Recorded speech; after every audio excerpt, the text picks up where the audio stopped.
지금 당장 인스타그램을 켜서 해시태그 합사인 스드메를 검색해 보시기 바랍니다. 화면을 가득 채운 순백의 드레스, 연예인 같은 메이크업, 마치 드라마의 한 장면 같은 완벽한 사진들이 쏟아질 겁니다. 하지만 그 화려한 사진 뒤에 숨겨진 결제 영수증을 마주하는 순간 여러분의 표정은 아주 차갑게 굳어버릴지 모릅니다. 숫자는 거짓말을 하지 않습니다. 그들이 받아든 견적서 속 비상식적인 숫자들, 오늘 그 불편한 진실을 마주해야 합니다. 이야기를 시작하려면 시계 바늘을 2020년으로 돌려봐야 합니다. 불과 4년 전만 해도 서울 강남의 유명 웨딩홀을 예약하는 건 아이돌 콘서트 티켓팅보다 어려웠습니다. 주말마다 예식장 주변 도로는 하객들의 차량으로 마비됐고 소위 말하는 길일에 식을 올리려면 1년 전부터 예약금을 걸고 줄을 서야 했죠. 그런데 지금 그 뜨거웠던 웨딩로드가 무섭도록 조용해졌습니다. 통계청이 발표한 2024년 혼인 통계, 그 데이터가 가리키는 지점은 충격적입니다. 대한민국의 혼인 건수가 역사상 유례없는 속도로 바닥을 치고 있다는 사실입니다. 한때 주말마다 북적거리던 예식장들이 줄줄이 문을 닫고 그 자리가 대형 카페나 노인 요양병원으로 바뀌고 있는 모습, 혹시 동네에서 목격하지 않으셨나요? 이건 단순한 유행의 변화가 아닙니다. 청년들이 결혼을 안 하는 게 아니라 감당할 수 없는 비용의 공포 때문에 감히 못하는 상황으로 내몰리고 있는 겁니다. 도대체 지난 4년 동안 대한민국 웨딩 시장에 무슨 일이 벌어진 걸까요? 단순히 집값이 비싸서일까요? 아니면 우리가 모르는 사이 평생 한 번뿐이라는 심리를 이용해 거대한 착취 구조가 완성된 걸까요? 오늘 영상에서는 예비 부부들의 등골을 빼먹는 스드메의 실체와 그들이 설계한 아주 정교한 가격에 더들 낱낱이 파헤쳐 보겠습니다. 한국에서 결혼을 준비한다면 피할 수 없는 마의 삼각형이 있습니다. 바로 스드메입니다. 스튜디오, 드레스, 메이크업의 앞글자를 딴 이 단어, 겉보기엔 편리한 토털 패키지 같지만 업계 내부에서는 이걸 신혼부부를 털어먹는 개미지옥이라고 부릅니다. 웨딩 박람회나 인스타그램 광고를 보면 이런 문구 흔하게 보셨을 겁니다. 스드메 초특가 200만 원대. 명품 가방 하나 값도 안 되는 돈으로 결혼식의 가장 큰 산을 넘을 수 있다니. 솔깃하죠. 사회초년생인 예비 부부들은 이 정도면 합리적이다라고 생각하며 덥석 계약서에 사인을 합니다. 하지만 청담동 드레스샵의 문을 여는 순간 그 계약서는 휴지 조각이 됩니다. 첫 번째 관문, 바로 악명 높은 드레스 투어입니다. 내 돈 내고 옷을 빌리러 갔는데 입어보는 것조차 돈을 냅니다. 피팅비라는 명목으로 샵 한 곳당 5만 원에서 10만 원을, 그것도 계좌 이체가 아닌 현금 봉투로 요구하죠. 샵 3군데만 돌아도 앉은 자리에서 수십만 원이 증발합니다. 그렇다면 입어본 모습, 사진이라도 찍어서 부모님께 보여드릴 수 있을까요? 절대 안 됩니다. 디자인 유출 우려가 있다며 휴대폰 카메라 렌즈를 막아섭니다. 결국 예비신랑이 종이와 연필을 들고 그 화려한 드레스를 스케치해야 하는 전 세계 어디서도 보기 힘든 웃지 못할 촌극이 벌어집니다. 한국소비자원에 접수된 웨딩 관련 피해 사례 중 상당수가 바로 이 지점에서 발생합니다. 계약 당시의 설명과 실제 현장에서의 대우가 하늘과 땅 차이라는 것이죠. 여러분이 박람회에서 본 그 저렴한 가격표는 사실 서비스 이용료가 아니었습니다. 그저 이 거대한 카르텔에 발을 들여놓게 만드는 미끼, 즉 입장료에 불과했던 겁니다. 하지만 놀라지 마십시오. 드레스 투어는 예고편일 뿐 진짜 지갑을 터는 옵션의 늪은 이제부터가 시작입니다.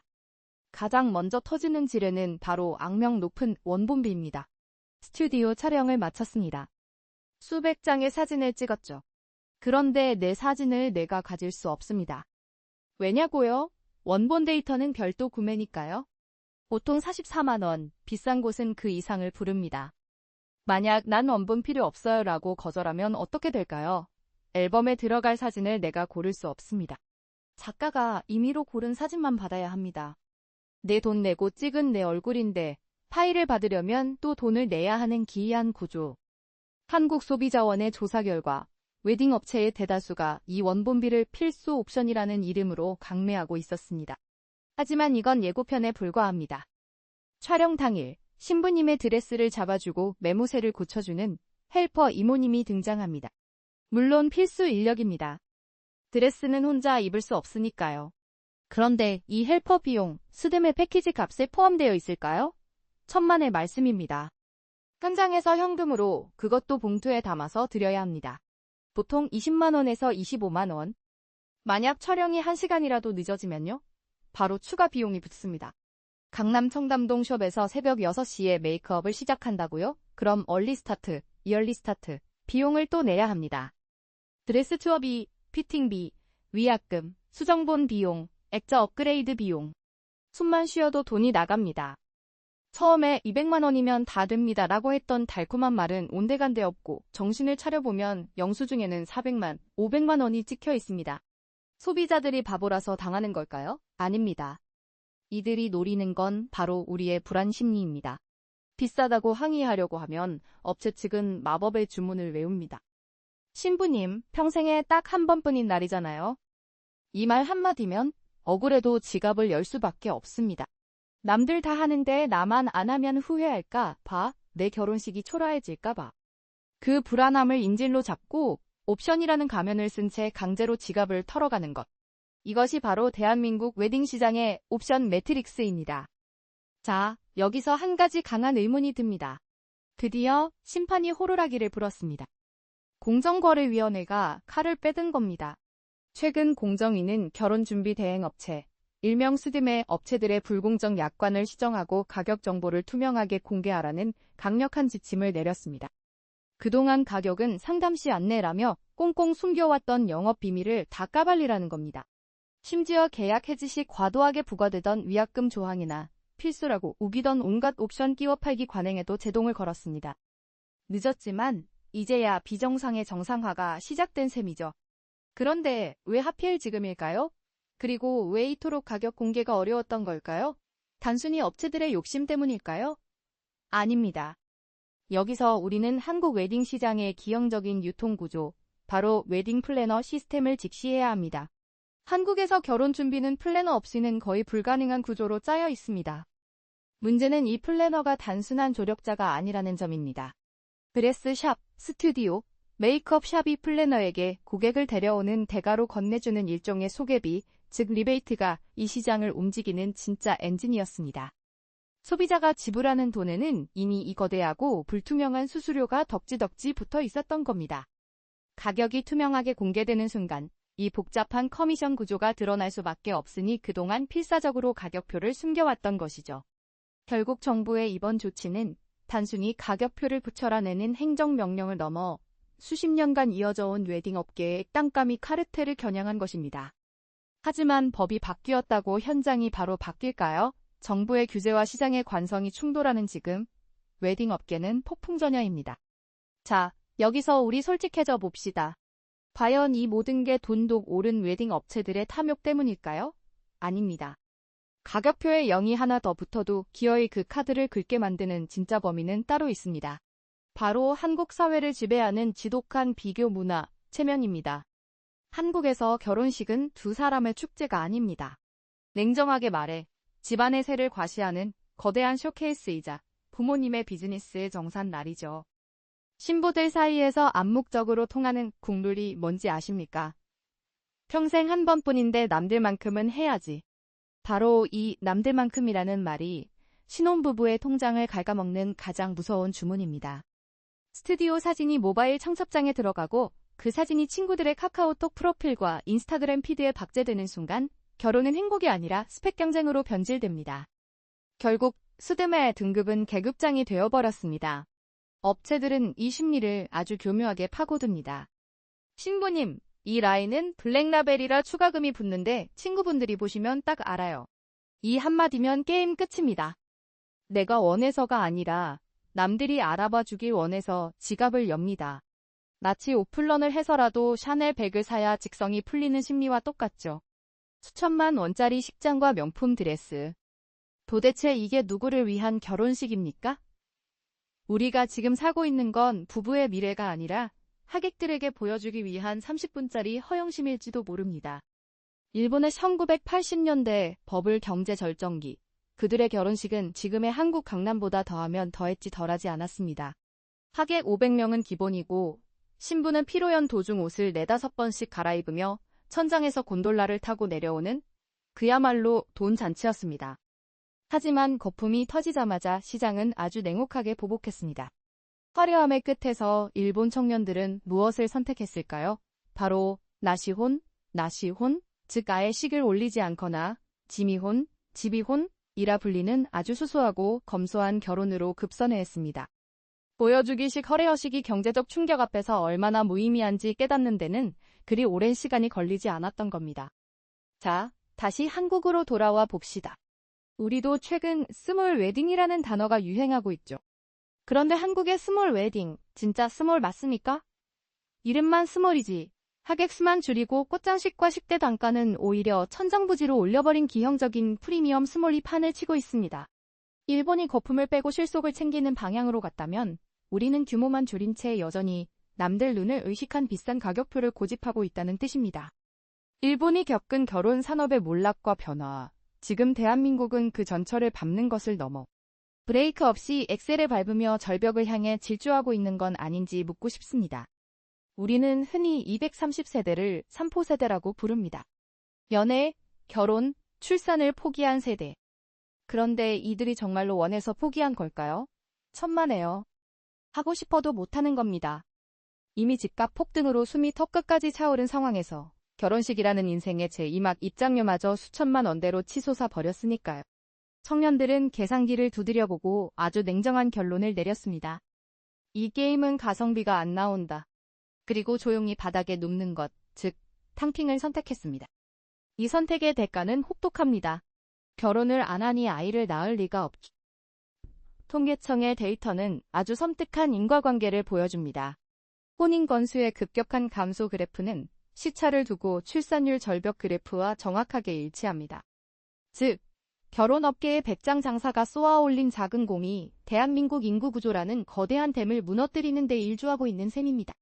결국 이것은 죽음의 소용돌이 데스 스파이럴입니다.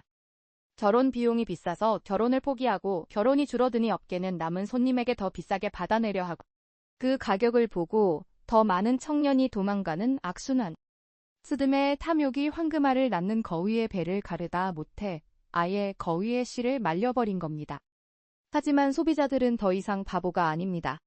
업계가 일생에 한 번이라는 인지를 잡고 배짱을 부리는 사이 시장에서는 아주 조용하지만 강력한 단란이 시작되었습니다. 첫 번째 반격은 바로 스드메의 해체입니다. 지금 인스타그램을 켜서 셀프 웨딩을 검색해 보십시오. 굳이 청담동 샵에서 헬퍼 이모님에게 현금 봉투 찔러주며 눈치 볼 필요가 없다는 걸 깨달은 겁니다. 신부들은 이제 알리익스프레스나 쿠팡에서 10만원짜리 촬영용 드레스를 직접 주문합니다. 어차피 사진만 찍고 말 건데 왜 수백만 원을 태우냐는 거죠. 촬영은 어떤가요? 작가가 시키는 대로 억지 미소를 짓는 대신 홍대나 성수동의 셀프 스튜디오로 향합니다. 블루투스 리모컨만 있으면 2만 원에 해결됩니다. 보정은 AI가 다 해주니까요. 거품 낀 패키지를 걷어내고 딱 필요한 것만 골라 담는 체리피커들이 웨딩 시장을 점령하기 시작한 겁니다. 여기서 더 나아가 아예 판을 엎어버리는 경우도 있습니다. 바로 노웨딩의 확산입니다. 남들 다 하니까 해야 했던 예식장, 식대 8만 원이 넘는 뷔페? 과감하게 생략합니다. 혼인신고만 하고 그 돈으로 차라리 유럽 여행을 가거나 대출금을 갚겠다는 실속파들이 늘어나고 있는 거죠. 웨딩 업계가 그토록 믿었던 체면이라는 방패가 고물가와 실용주의라는 창 앞에 맥없이 뚫리고 있는 겁니다. 이대로 전멸할까요? 아닙니다.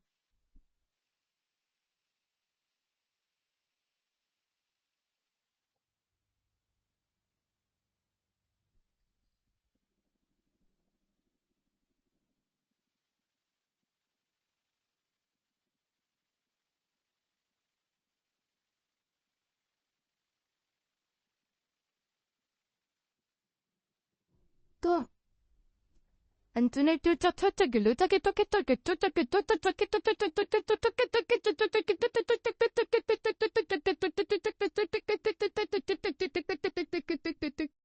아주 잔인하고 확실하게 두 개의 세상으로 쪼개질 겁니다. 핵심 키워드는 딱 하나, 바로 초양극화입니다. 이제 웨딩 시장에서 중산층이라는 개념은 사라질 겁니다. 어중간한 가격에 어중간한 홀, 남들 하는 만큼만 대충 맞춰주던 양산형 웨딩홀들은 생존할 수 없습니다. 이미 서울 시내 곳곳에 예식장들이 간판을 내리고 그 자리에 요양병원이 들어서는 게 우연이 아닙니다. 아이의 식을 생략하거나 50만 원짜리 셀프 스튜디오에서 끝내는 실속파로 시장이 완전히 찢어질 겁니다. 소비자들은 이제 똑똑해졌습니다. 수천만 원을 쓰고도 공장처럼 찍어내는 결혼식을 하느니 차라리 그 돈을 아끼겠다는 판단을 내린 겁니다. 여기에 공정위의 제재는 기름을 부을 겁니다. 가격 공개가 의무화되고 투명해진다는 건 반대로 말하면 정보 비대칭으로 먹고 살던 업체들의 숨통이 끊어진다는 뜻입니다. 플래너의 말발이나 추가금 파티로 연명하던 실력 없는 스튜디오와 드레스샵들은 이제 시장에서 강제 퇴출당할 수밖에 없습니다. 아니면 확실하게 저렴해서 가성비를 만족시키거나.